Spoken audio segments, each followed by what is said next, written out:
నిన్న కోదండరాం ఏదో పరామర్శకు వెళ్తూ మధ్యలో ఆగి ఏదో ఒక హోటల్లో భోంచేశాడట. అంతే, అరగంటలో ఆ హోటల్ లైసెన్స్ రద్దు చేసేశారట. అవునట కదా పాపం, మొన్న సాయంత్రం ఏదో హాస్పిటల్కి రొటీన్గా బీపీ చెక్ చేయించుకున్నాడట. అంతే, హాస్పిటల్కి నోటీసులు ఇచ్చారట.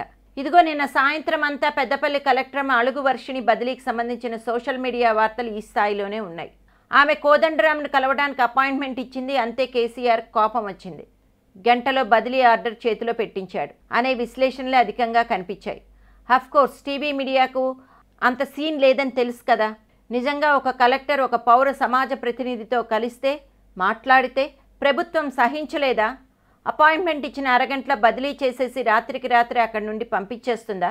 ప్రత్యేకించి కోదండరాంతో అధికారులు మాట్లాడటమే నేరంగా పరిగణించే దుర్దినాలు వచ్చాయా?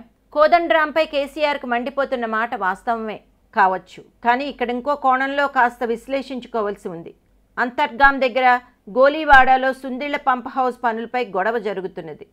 నిర్వాసితులు కోర్టు నుంచి స్టే తెచ్చుకున్నా సరే అధికారులు నిర్బంధంగా అవేమీ ఖాతరు చేయకుండా నిర్వాసితులు తరిమేస్తూ పనులు చేయిస్తున్నారు. ఇది వాస్తవం. ఆందోళన చేస్తున్న నిర్వాసితుల్లో మాట్లాడడానికి ఆ కలెక్టరమ్మ సరైనంది. కలెక్టరేట్ రమ్మంది. వాళ్లతో పాటు కోదండరాం, సిపిఐ నేత గుండా మల్లేష్ బయలుదేరారు. తీరా వాళ్ళు సాయంత్రం అక్కడికి చేరేసరికి ఆమె బదిలీ పత్రాలు వచ్చాయి. దాంతో ఆమె జేసీతో మాట్లాడండి అని చెప్పి సాయంత్రం 7 గంటలకల్లా తన సామాన్ సర్దుకుని హైదరాబాద్ వచ్చేసింది.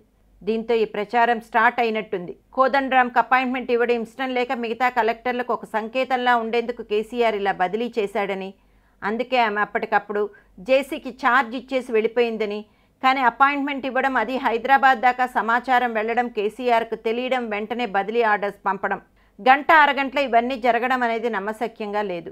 మరేమిటి, ఒక డైనమిక్ ఆఫీసర్గా పేరు తెచ్చుకున్న కలెక్టర్ను ఉన్నపళంగా జిల్లా నుంచి తరిమేయడం అనేదే కాకుండా వేరే కారణాలు కూడా ఉండొచ్చు కదా అని ఇండస్ట్రీలో ఒక వార్త హల్చల్ చేస్తోంది.